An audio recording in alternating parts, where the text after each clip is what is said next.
Hello guys, Colonel Ninny here. In this video we're going to look at primarily tactical ground support, otherwise known as blowing stuff up. And the trick is to do that without being blown up yourself. There was strategic bombing and there was tactical bombing. But for us, we'll just concentrate on the tactical ground support role. There were two standard ways of dropping your bombs. One was level bombing and the other was dive bombing. With dive bombing, your line of sight would line up with the same trajectory as the bomb and you were almost guaranteed to hit your target. Although it's accurate, the downside of dive bombing is that you are at low level and open yourself up to ground attack. High altitude level bombing reduces the chances of being hit by anti-aircraft fire. The American 8th Air Force would be dropping bombs from 18 to 22,000 feet. That's about 6,000 meters. But from this altitude, accuracy was a problem. Bombs are designed with a CEP, which is a circular error probable. If that is 100 meters, would have 50% of its bombs land within that radius. Precision bombing back in World War II was still a growing science. To deliver these bombs to the target, the high-altitude aircraft needed a special device, and all sides used a variation of the Norden bomb sight, which was a very sophisticated mechanical computer of the period. In the game, there is tactical level bombing. There are several good tutorials on how to use the bomb sight in level bombing, but we're going to look at the fighter bomber role here.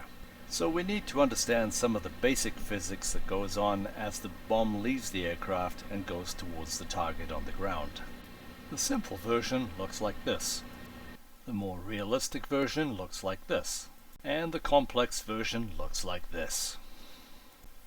So what this means is if we launch the bomb in the horizontal, its forward speed will carry it forward, but the gravity will take over and pull it towards the Earth.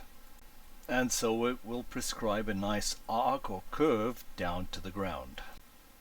And our job now is to create a procedure that we can follow and use as a reference. The first thing is to set your speed. And you'll remember from lesson 3 how to trim that speed so you don't have any control input. Any additional control inputs will put your bomb off target. So set your trim to the right setting for the speed. Establish your shallow dive to the target.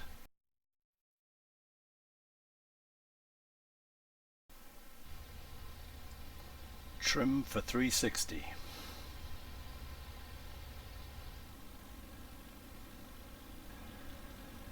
There's the target down on the road.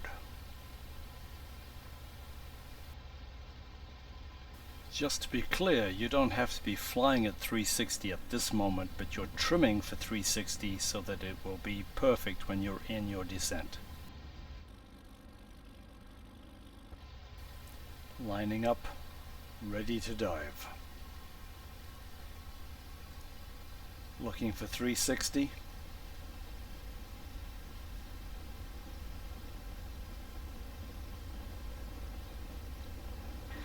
Release.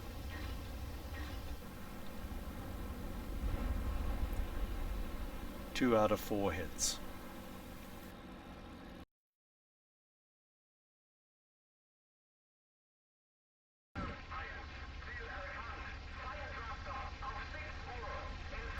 Single vehicle target moving right to left.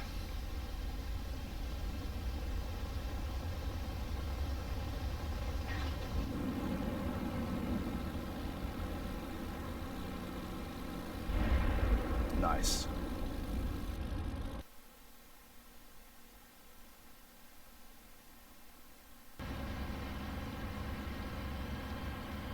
Trimming for 360. I'm also starting very high and very close. Notice the airspeed climbing.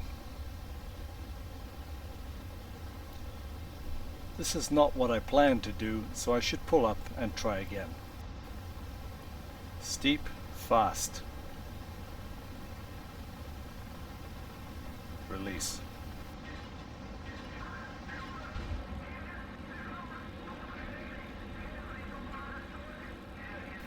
One hit in the target area and 3 too late. If I had my speed correct, they would have all landed in the right area. I had poor yaw control because the ball was off to the left on the turn and slip. This will result in me not flying straight, and therefore the bombs landed parallel to the center line of the approach. This attack is not going to be rushed. I'm getting everything set up nice and early and planning what I have to do. This convoy is not on a straight road but on a series of turns, so I'm not going to drop all my bombs on them in the hopes that if I miss one I'll hit the next. It's hard to judge how fast they're going along this road. My speed is coming up to 360. I'm in the right place at 400 meters. And release.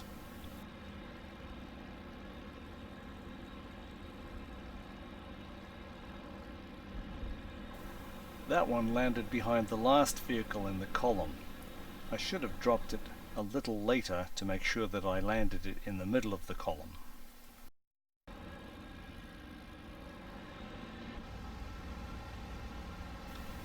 On my climb out, I see there's a target of opportunity up ahead and I don't have time to set up for it.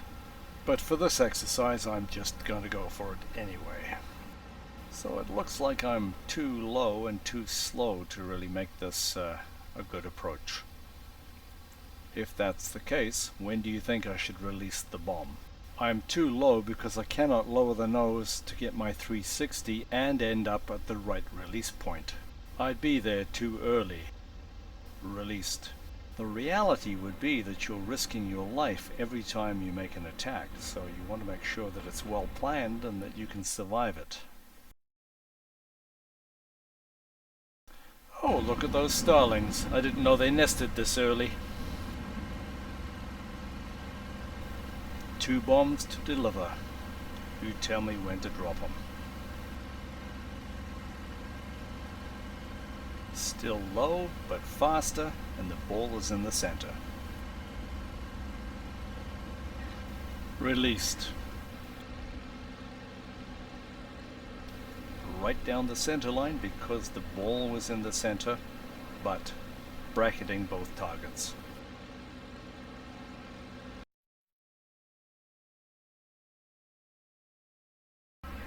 This would be a preferred approach from about 3,000 meters if there's a lot of anti-aircraft fire on the ground.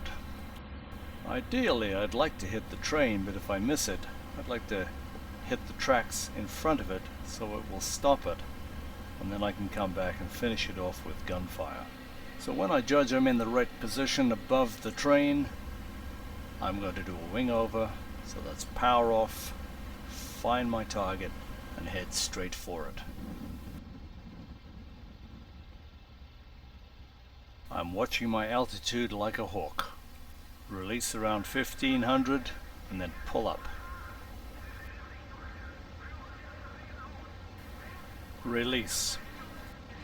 You absolutely need to trim this aircraft nose up to get out of this dive. The bombs missed the train, but they destroyed the tracks in front of it. Remember that speed is stability, and we want to have a well-trimmed, stable platform as we go in for a strafing run.